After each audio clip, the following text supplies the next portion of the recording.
Welcome everyone to another Wednesday Lunch and Learn. Today's topic, artificial and genetically modified ingredients. This has become somewhat controversial over time. As we're going to go through today, there is definitely a difference of opinion on some of these items, but the main focus of today is not to vilify. The main focus is to focus on informed choice, and you'll see that throughout. I mean, you're going to have to make the decisions on what's right for you and your family. And the whole purpose of today's webinar is to give you that opportunity to make that informed choice by giving you the information you need so that you can do just that. So let's jump in. First and foremost, America is getting fatter. We know that. There's all kinds of issues with the weight epidemic that we have in this country, all kinds of issues with people's unregulated bellies getting bigger and bigger. And in fact, the numbers are what they are. We've touted these multiple times. 74% of Americans are overweight. The scary stat, though, is 1/3 of our children are overweight. What's causing it? What's going on? Why all of a sudden is this an issue? Well, there's a multitude of factors. It's beyond the fact that kids don't go outside and play anymore, that schools are eliminating PE and recess from the curriculum, to the advent of technology and cell phones and all kinds of other issues that could be contributed to it. But food supply is a big issue, and we need, as parents, we as educated adults, we as people with influence need to use that influence to make informed choices and provide a better world for our kids. What we're going to show today is that even Batman is not immune to these types of issues. Because if you take Batman and all of his great physical prowess and you start adding a lot of the things that we use as snacks in this country, even Batman can get a little fat. What's interesting is we have compromised ingredients. We have compromised quality for time. Time is always the excuse that we use when we grab the bag, box, jar, or can. Time is the reason why we go through the drive-through. Time is the reason why we order the pizza box. Time is always the reason why we don't have time to do the things necessary to take care of ourselves. And a lot of times it's the excuse of why we don't take care of ourselves because we simply don't have time. We got to find it. We got to go back to the days when time was not the issue, but that's for another day. Today, the whole topic, the whole discussion is this connection between science and food. Food is something that is grown naturally. It's grown organically. Science has come into play for any number of reasons, and we're going to talk about some of those today. But the whole topic today is about what happens when science and food collide. Most people will order something at a restaurant and they see it like this. You may see this and think, "Ooh, I would never eat that." Others would see that and say, "Man, where did he get it?" But the reality is that's the way we see food. Scientists, on the other hand, see food like this.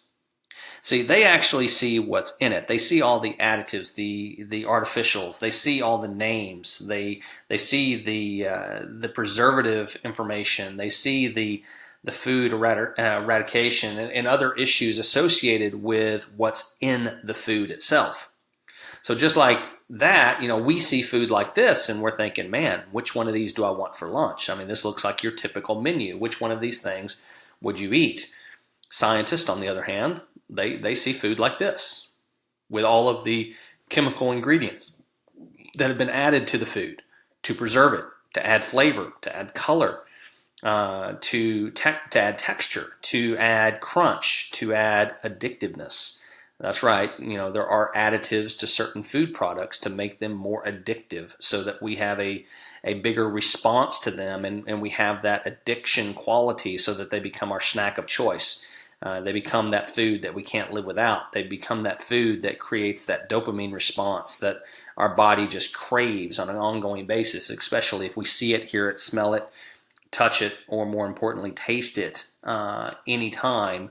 We just have to have more and more of it. Let's jump into one that is not as controversial, something that everyone has seen, everyone knows about, but maybe you don't know all of the details about it. And that's the difference between sugar and artificial sweeteners. So, what I call the sweet difference here. What is the difference? Well, when you have sugar in your body, and that can come in the forms of food, straight sugar, it can come any form of sugar there may be, but usually it's some form of carbohydrate in the food. That can be in the form of a grain, a fruit, a milk, a sweet, or something else. That carb is going to change to glucose in the body. That glucose is going to enter the bloodstream. That glucose is then going to trigger the pancreas to create an insulin response. And then that insulin is going to go in and help that sugar get into the cells that it needs to so you can use it as energy. And then, of course, it's also going to be storing some of that as fat. One of the benefits and downsides of sugar itself. But that's the typical process of how this thing works in a very simplistic standpoint. Trust me, it's a lot more complicated than that, but I've really tried to simplify it here.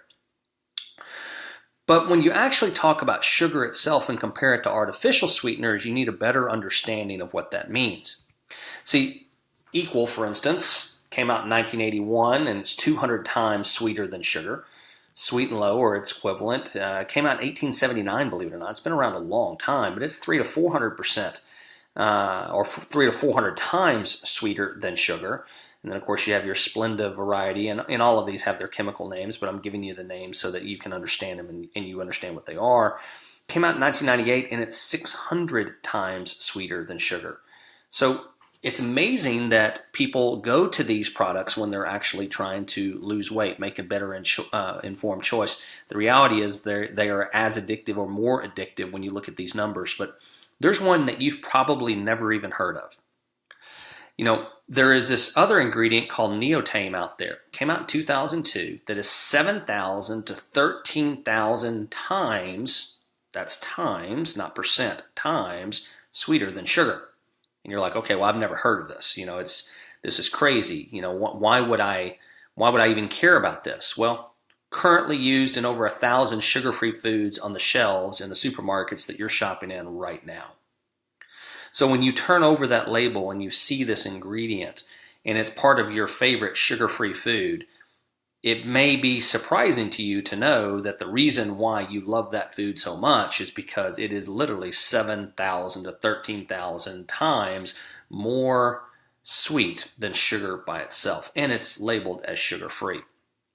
So again, one of those opportunities for you to turn over the label, avoid what's on the front of the bag, box, jar, or can, and the marketing team's great work there, and actually pay attention to what's on the back and understand what this is. But see, when you use an artificial sweetener, what happens is that chemical is going to enter the bloodstream, and it has a sugar signal that's sent to the body. That's right, the body cannot differentiate from a signaling standpoint between real sugar and artificial sweetener. The pancreas is going to release that insulin into the bloodstream, looking to convert that sugar, looking for the sugar. But when it doesn't find the sugar, and artificial sweetener does not have the same composition as sugar, what ends up happening is that insulin will perform its secondary function, which is going to convert everything in the stomach to fat. Again, oversimplification of the process, but the reality is this. When you go to the drive-thru and you order the cheeseburger and the Diet Cola, the reality is what you're ordering is the cheeseburger and love handles. Because that's really what it's doing. When you put that diet soda or that diet drink into your body, that diet soda is in one of those forms of artificial sweetener that has been added to it. What you end up doing is having an insulin response, but the insulin doesn't find the sugar, so it does its secondary function, which converts that wonderful cheeseburger that you're eating to fat.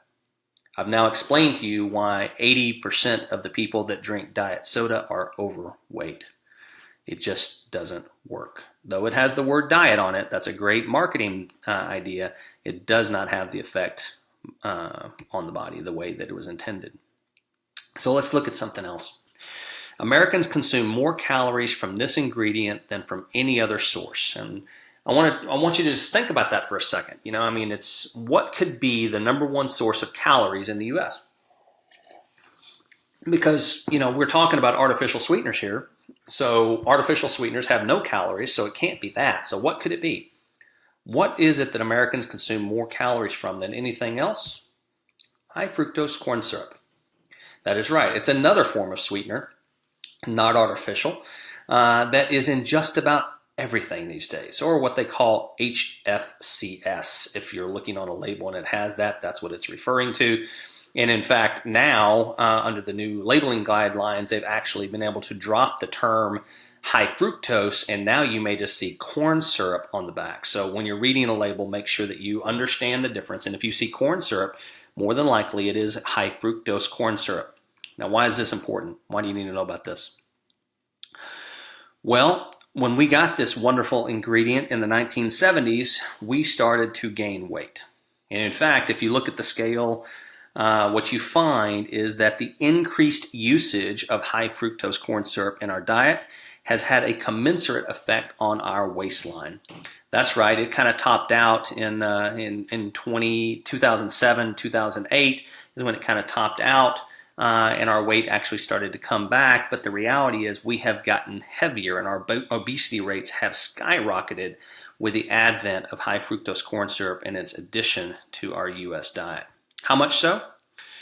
Well, what you need to know is that high fructose corn syrup has zero nutritional value. That's right, it has what we call empty calories. You're consuming it, but it's not adding any nutritional value to you. So what is the caloric take? What is it that it's doing to us? Well, if you actually look at the nutrition facts on high fructose corn syrup, 100-gram serving has 281 calories. There are no proteins. There's no fats. It is 76 grams of carbohydrates, and a tablespoon of the stuff is 53 calories. Just as comparison, a tablespoon of sugar is 48 calories. So that's right, it even has a larger caloric punch than straight sugar. It is a beast of a thing, especially when you look at what it's going to do to your waistline. So what does this mean to the American population? What are we doing? Well, on average, the average American is consuming 35 pounds or 127,460 calories per year of high fructose corn syrup. Now let's let that sit in for a second. We, the consumers in this country, are consuming 35 pounds of this stuff. It's adding that many calories. So what does that mean to us? What does that mean to our daily consumption value? That means we are consuming 349 calories per day on high fructose corn syrup alone. That's right. So our average diet, which by the way is 2,534 calories in this country, 14% of that is coming directly from high fructose corn syrup. That's right, that one ingredient. We have to get better at this, guys. We have to understand what's in our food. We have to understand that our time reason is not going to do anything but give us larger waistlines and an unhealthy lifestyle. But this was eye-opening. You know, when you actually do the math and you find out what the consumption rates are, this is why this is in everything that we consume. Let's talk about Diet Cola a little bit. I know I'm harping on this a little bit, but you know, people need to understand. And the reason why they do is because a lot of people, when they decide they want to make a change, the first thing they want to change is they want to move over to the diet drinks. You need to have an understanding of what these things are and what they're doing. This is the general feeling. You know, because it's diet, I can have more of it. And I know this is a bit of a funny picture in the sense that, you know, the super big gulp concept. But I mean, the idea is when people start to go on diets, it's funny how they almost feel like they have the right to drink more because it has the word diet on it. You know, you need to understand this one thing, if nothing else. The American Heart Association just recently, just in the past few months, released an unbelievable study about the consumption of a single diet soda a day and its effect on the brain. You know, this was just one a day. And most people that are drinking diet soda are not drinking one a day. They're drinking 10, 12, 14 a day. It's crazy the number that they're actually drinking. But you are going to increase your chance of getting Alzheimer's disease by 2.89x. And you're going to increase your chance of getting a stroke by 2.96x. That's right. That's how precise they got the numbers. It is crazy that you're going to have almost 3 times a greater chance of contracting Alzheimer's and having a stroke by simply having a single diet soda a day. So what happens if you're drinking, you know, the 6, 10, 12, 14 a day? Well, you know, you can kind of do the math, but it's not good. So if nothing else, just pay attention to that. But one of the other things I thought would be good to add into this presentation that's a little bit off, but it's something so that people can understand, is the diet cycle. Because see, a lot of reasons why people start consuming these diet sodas in the first place is because they want to go on a diet. See, when you start out day one on a diet, you have a certain BMR baseline. Your BMR is your basal metabolic rate. That basically means if you did not get out of bed and you just basically woke up in the morning, that's how your metabolism is going to burn so many calories based upon your BMR baseline. And see, when you start to lose weight, that BMR baseline drops down with you. So in other words, your metabolism will slow down and you're going to lose weight because you're reducing your calorie consumption. And at about day 90 on average, you are going to decide, you know what? I've had enough of conserving all of these calories. I can no longer do the calorie restricted diet thing. I'm going to go back to the way that I was and eating what I had because I hit my goal. So now I can do what I wanted to do. And what ends up happening is when you do that, you have the wonderful issue of, sorry, there's a dog in the background. When you have that issue, what you end up having is a wonderful situation where you start a process. See, because when you start to put the weight back on, what ends up happening is when you start putting the weight back on, your BMR stays at the baseline level. When it stays on the baseline level, what happens is you get back to your normal weight day 90, but unfortunately, you don't get to the point where you were supposed to be. In other words, you don't get to where that BMR line catches back up to your weight until about day 120. So as a result, what ends up happening to people is they gain all of that weight plus some back. That's right. So the way that the cycle works is simply this. It takes you roughly 90 days to lose the weight you want, and your BMR, your baseline, drops with you. But then on your way back up, it takes roughly 120 days to get back to the BMR baseline where you were when you started, but it only takes you about 90 days to get back to the weight. So that extra 30 days or so is going to mean that you gained it back plus some. So I've now explained to you the diet cycle. So what about the people that say I've lost the same 30 pounds 3 times? Well, unfortunately, that's not true. This is what we call the yo-yo diet cycle. We can't go down that process. You have to understand what's actually happening to you. And in fact, what happens is as you're going down and you're losing the weight the first time, you're losing lean muscle and fat. As you go back up, guess what? You're only putting on the fat. As you go down, you're losing fat and lean muscle. On the way up, you're just putting on fat.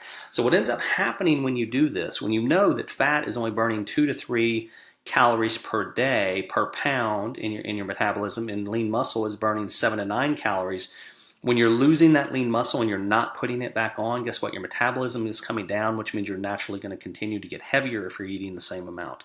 So no, unfortunately, it's not the same 30 pounds. It's actually a lot unhealthy, more unhealthy to keep that yo-yo diet cycle. So now I've explained that. Let's jump into a little bit more controversial topic. GMOs, genetically modified organisms. There's been all kinds of things in the news lately and all kinds of studies being done and everything else. But, one of the things that when we started the GMO process, I call it the can we versus should we process.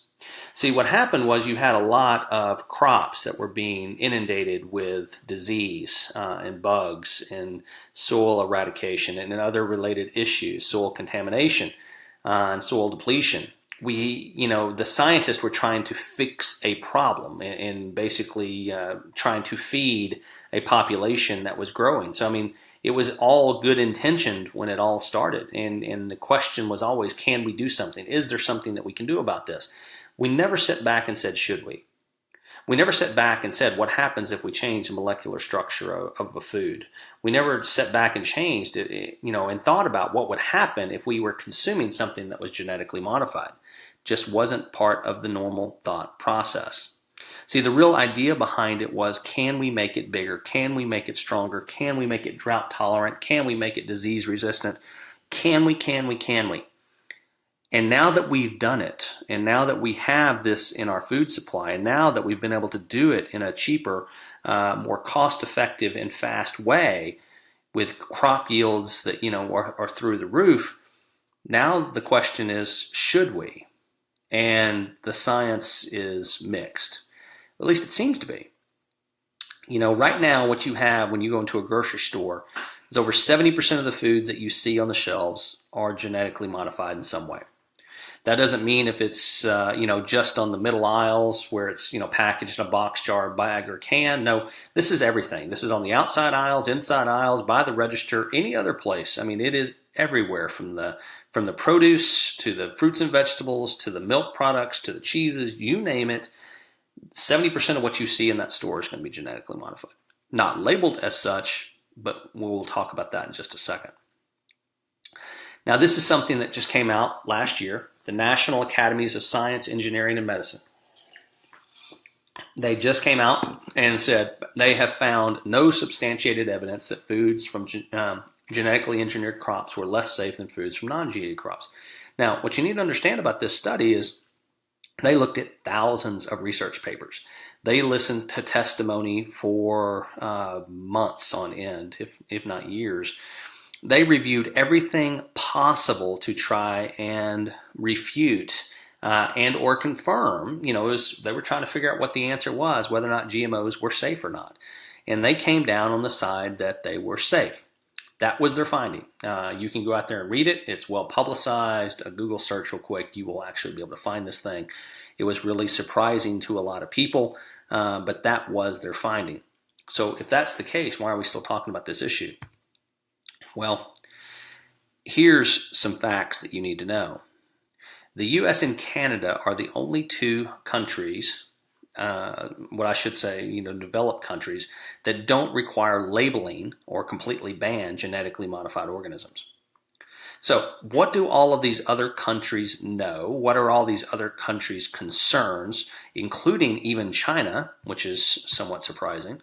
What do they know that we don't? Why is it that these countries have basically either banned and or required labeling of these products?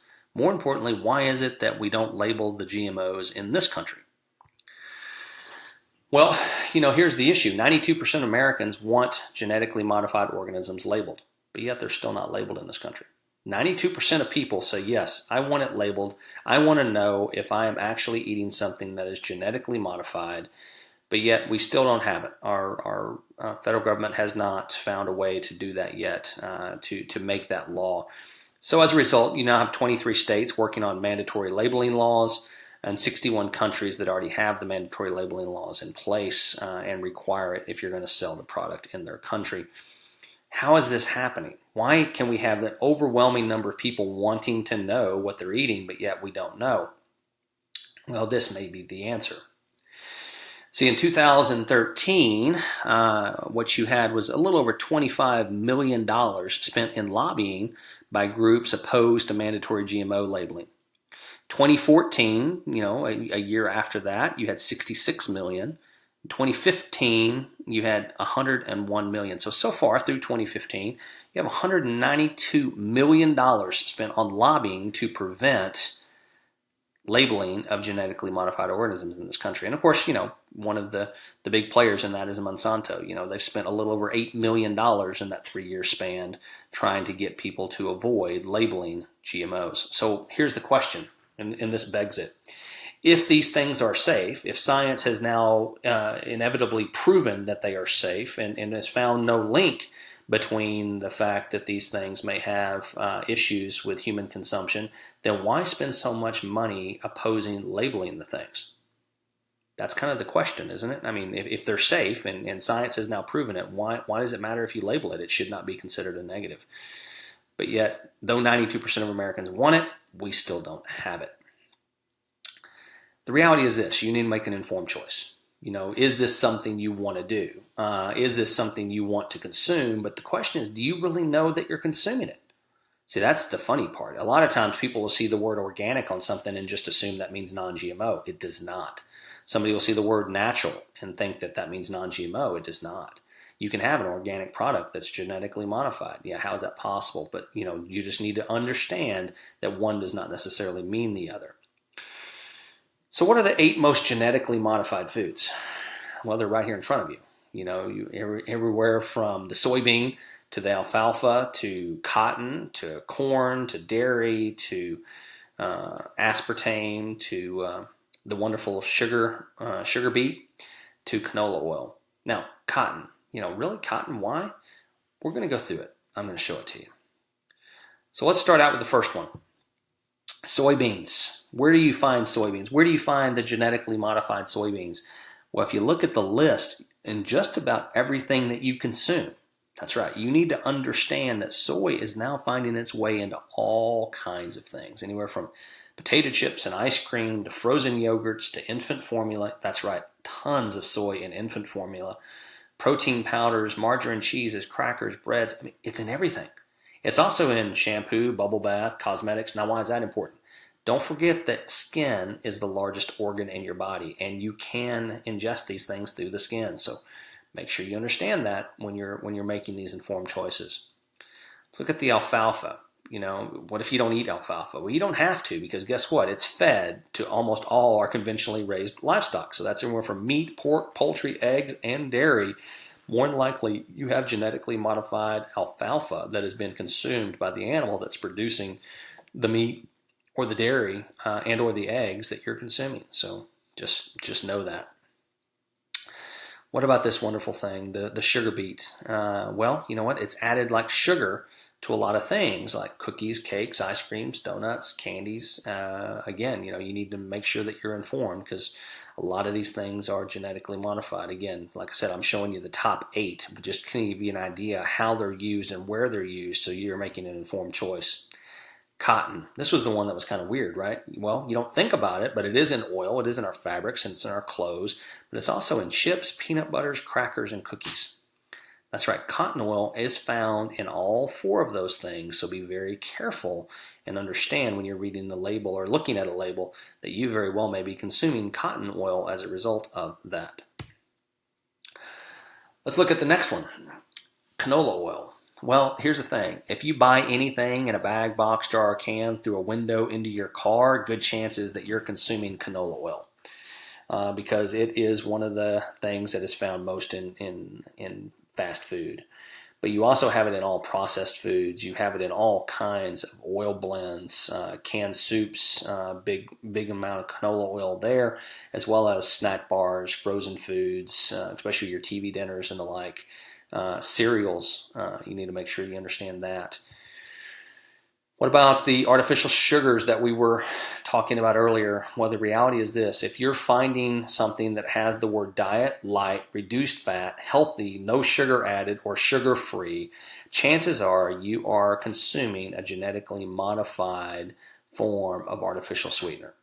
It just is what it is. I mean, that's what you're going to be consuming, and you find it in sodas, drinks, ice creams, desserts, yogurts. It's everywhere. So just know that it wasn't enough that it was artificial. Now it's also been genetically modified to boot. Corn, probably our most genetically modified crop next to the soybean is corn. And, you find this in everything now. Remember, corn is the source of high fructose corn syrup that we now are consuming over, almost 350 calories per day of. 14% of our diet is directly linked to that. But I mean, it is in everything from salad dressings and tomato sauces to breads to even soy sauce. You don't even think about it, but you literally have corn in soy sauce. It's also found in sodas. Don't forget, high fructose corn syrup is one of the things they have now added even to the regular soda. Not just the diet soda, but the regular soda, because it has a cheaper value and it's easier to transport than real powdered sugar. So just know that is in there and something that you should be aware of. And then, of course, the big one is dairy. If you're not familiar with recombinant bovine growth hormone, you should be. See, it's banned in the European Union, Canada, and a lot of other countries, but it is found in all conventionally manufactured U.S. dairy products, including milk, cheese, butter, yogurt, ice cream, and whey proteins. Part of the reason why we source our whey protein from New Zealand at ID Life is to avoid this RBGH issue. It is something that you need to understand. You need to do some research on. You need to make an informed choice on, because if you don't know what RBGH is and your family is regularly consuming these various products, I can just tell you, just make sure you do your own research and you find out. I'm not going to get into the fray, so to speak, about good versus bad here, but I will tell you that there's a reason why the European Union, Canada, and other countries are banning it, but for some reason we still have it in our food supply. So what is today about? Today is about taking you from this, the uninformed consumer, the people that are confused, the people that see the label and don't understand. I was making the right choice.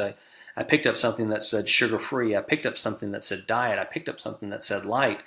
Why is my body not responding to this? To the person that can look on the back of a label and understand quickly what it is, what it means, and make an informed choice. That's what these are all about. That's what these Wednesday Lunch and Learns are for. They're all about providing you the power, the information, the materials, the education, so that when you turn a label over, you are no longer masked by what the marketing department put on the front of the label.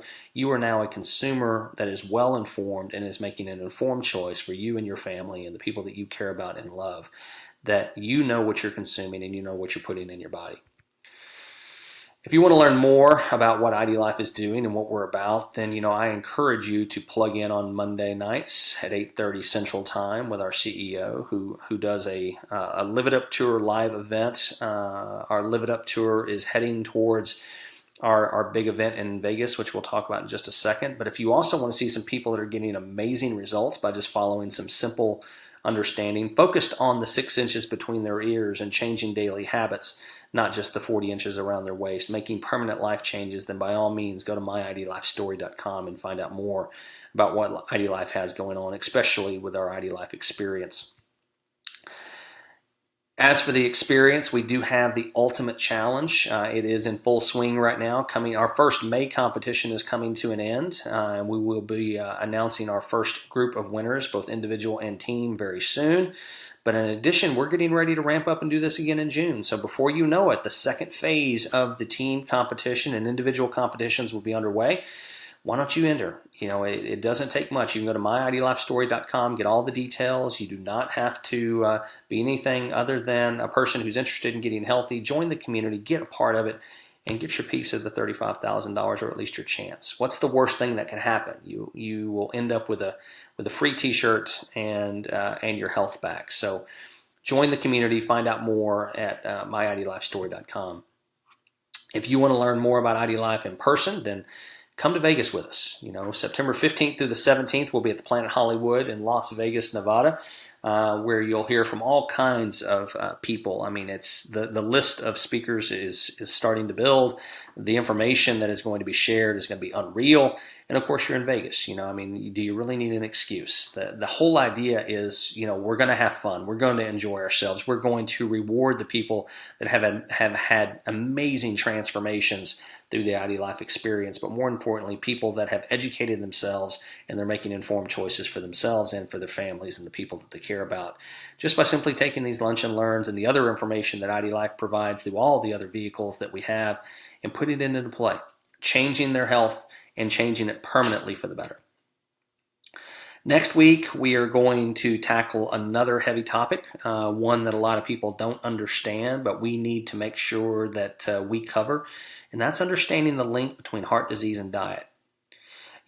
Heart disease is said to be the #1 killer in this country. 64% of the population suffers from some form of heart disease. But the reality is heart disease is not the #1 killer.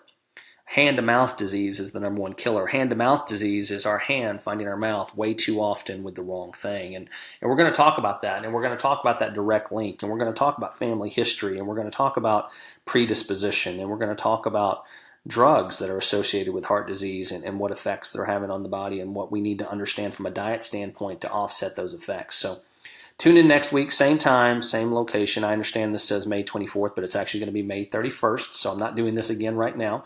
It will be next week, but we will plug in next week, and we will be back here same time, same location, and I look forward to talking to you again then. Thanks.